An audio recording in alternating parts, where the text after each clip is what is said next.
Welcome back to Cookbook Chronicles. Chef Sarah and Evan, I wanted to give my heartfelt condolences to you for the loss of a mentor in Chef David Boley. This is going to be the final review of the Rich Table Cookbook, and the recipe that we're going to be doing today is a pasta. Going through some online reviews folks have left throughout the years, there's definitely a mixed bag of whether the cookbook is good or not.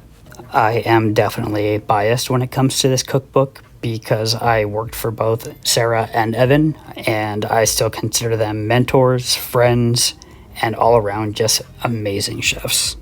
The review that we're going to be doing today is from that recipe previously shown. Instead of the tagliatelle, I actually made pappardelle because that's what cookbooks are for. They're a reference to a recipe, and you could kind of make it your own. As the video goes on, I'm going to give my final impressions of the Rich Table Cookbook and also my experience cooking the recipes that I have previously posted on this channel in regards to me cooking them in a home setting and not in a professional kitchen. As you crack open the book, you're immediately struck by the beautiful photography and the vibrant colors and rustic elegance of the restaurant. And it gives you an essence of the experience you'll be having at Rich Table, located in San Francisco.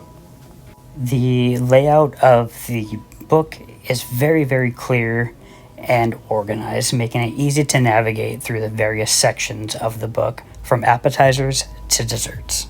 What truly excites me about Rich Table is the blend of California cuisine and the culinary journey that the Riches took in order to make this dream restaurant of theirs come true.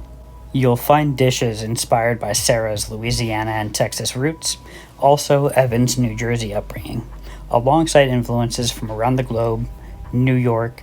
It's just a culinary adventure that celebrates fresh, seasonal ingredients with innovative technique.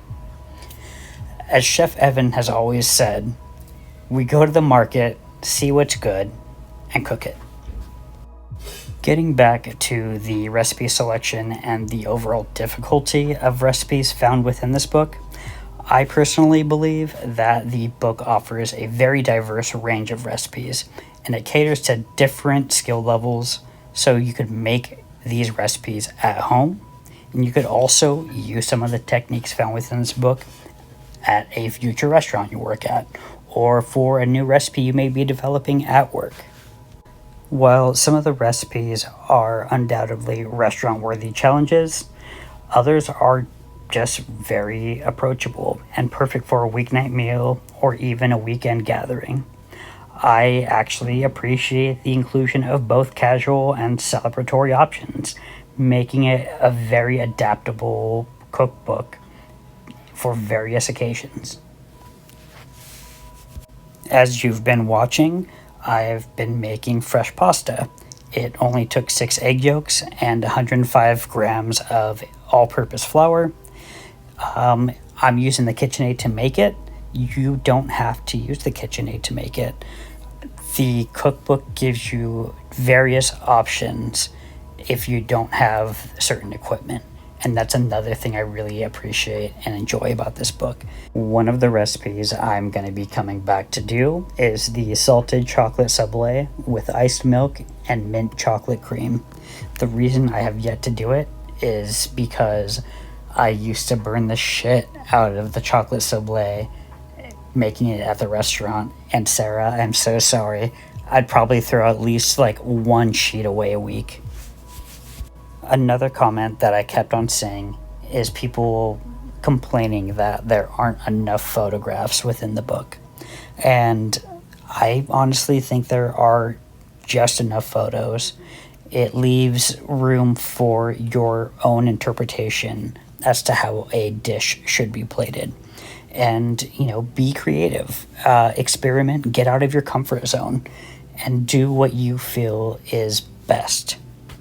Then there were other folks commenting about unusual ingredients that are found within the cookbook as well. I believe I'm lucky enough to live in San Francisco where I could easily find ingredients and get them when I need to. I know and understand that most folks may not have that luxury. But on the bright side, it's 2024 and online shops are readily available to order from. So it's not that difficult to find an ingredient anymore. My final criticism for one of the comments that I read about the book is this person didn't like the fact that they put Douglas fir powder into their sourdough, which, by the way, if you haven't had it and you are able to, go to Rich Table. I think they still sell the bread by the loaf along with their house cultured butter. Do yourself a favor and try it. It's phenomenal. But this person just didn't like the fact that they put this Douglas fir, which is a pine, into their sourdough. Me personally, I'm all for experimenting with new flavors, new techniques, and it just brings out a new evolution of food for the future. And it's another process of learning for yourself and making yourself either a better cook. It makes your palate more refined, I guess you could say, as well. And I will admit that sometimes it doesn't work. And hey, at least you tried it and you didn't like it, or you added too much of one thing. Like, try it again. You're gonna make mistakes, and that is perfectly fine. It took me so long to learn that mistakes happen, and as long as you don't make the same mistake over and over and over again, you're learning. And that's what cooking is. It's just a never-ending process of learning. Overall, Rich Table is more than just a cookbook.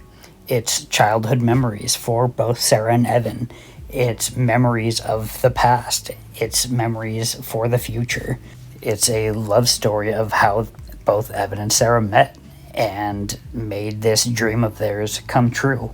Have kids, and to chronicle their recipes within a cookbook, they could look back on it, reflect on the good times and bad times within the first 2 years of them opening, and see how far they've come as a couple, as restaurateurs, and mentors to many other future chefs, not only myself. All this to say that if you're looking for a cookbook that you want to elevate your home cooking, or if you want to celebrate fresh seasonal ingredients with unique flavors, then Rich Table is definitely worth a try. You might just discover a new favorite dish, or even spend a weekend creating the magic of having Rich Table at home. And just like the beginnings cookbook prior to this one, the recipes actually work as they are written in the book. I really encourage you to check out Rich Table and create your own culinary adventure. Don't forget, if you do happen to make any of these, or you have made any of these recipes, leave a comment below and subscribe, so you could see the future cookbook videos that I do.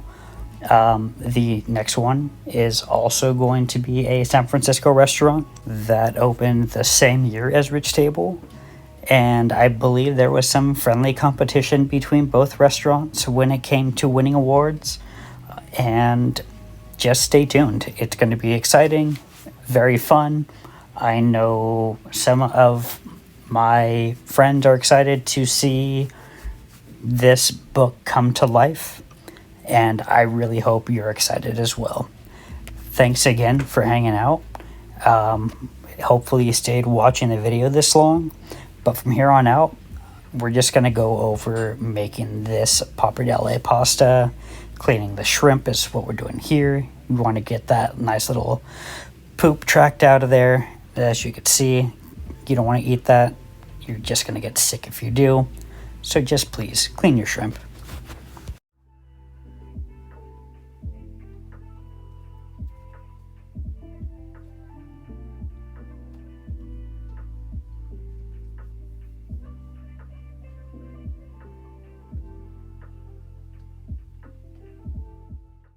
For this next step, you're going to want to slice your garlic as thinly as you possibly can. I am using a mandolin. If you don't feel comfortable using a mandolin, slice it as thin as you can using a knife. But you're not going to get it this thin with a knife.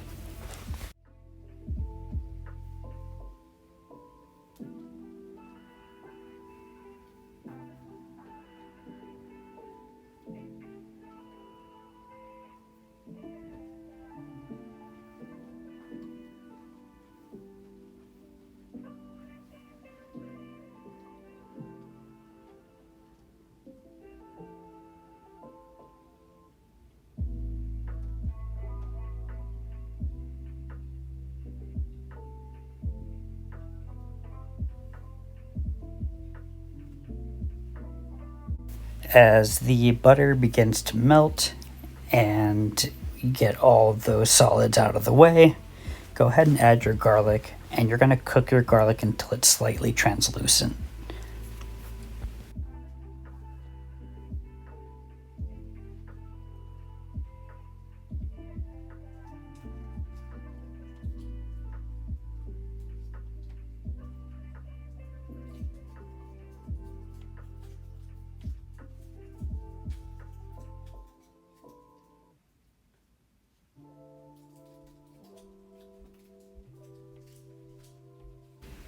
Now with this butter nice and hot in the pan, add your shrimp, and you're going to cook it about halfway. You don't want to cook it all the way because we're going to be reheating it and cooking it further once we get to the next following steps.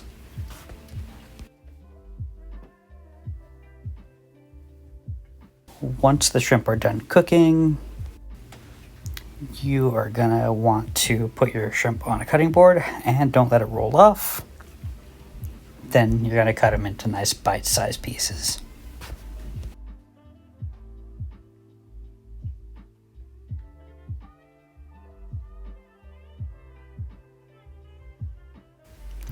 Reserve the shrimp pieces in the small bowl that you had them in, and now it's time to cook the pasta. This literally only takes like 30 seconds, 45 seconds to cook this pasta because we are going to continue to cook it into the other pan. So please do not overcook it right here. As I stated before, you are going to take your shrimp and put them back in that same pan that you cooked them in before with a little bit more of that butter and garlic. And once that 45 seconds is up with the pasta, you're going to take your pasta and add it directly to the pan with the shrimp. You'll want to save about 2 cups of the cooking liquid, the pasta cooking liquid, and add it to your pan here. And that's going to create your nice garlic butter sauce. And as you cook it down, it's just going to thicken a little bit more. As this video continues, you'll see it start getting a little bit thicker, and like the sauce just binds to the pasta and to the shrimp. It becomes extremely delicious.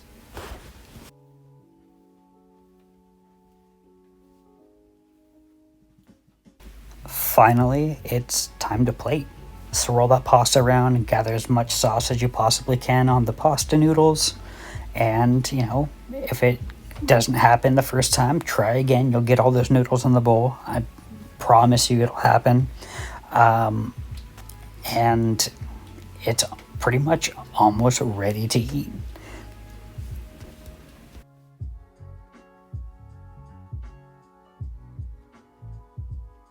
The final steps of this recipe are going to be adding a squeeze of fresh lemon juice and doing some beautiful, nice torn pieces of shiso. Once you do that, go for it. Chow down and just enjoy the deliciousness of the pappardelle shrimp with garlic butter and shiso.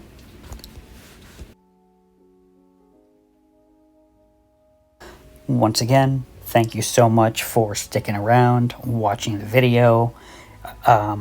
like, subscribe if you haven't already, and feel free to leave a comment down below. I'm trying to get better at my YouTube channel. It's still very, very new to me, but every little thing helps me get better. So again, thank you so much, and looking forward to having you come back.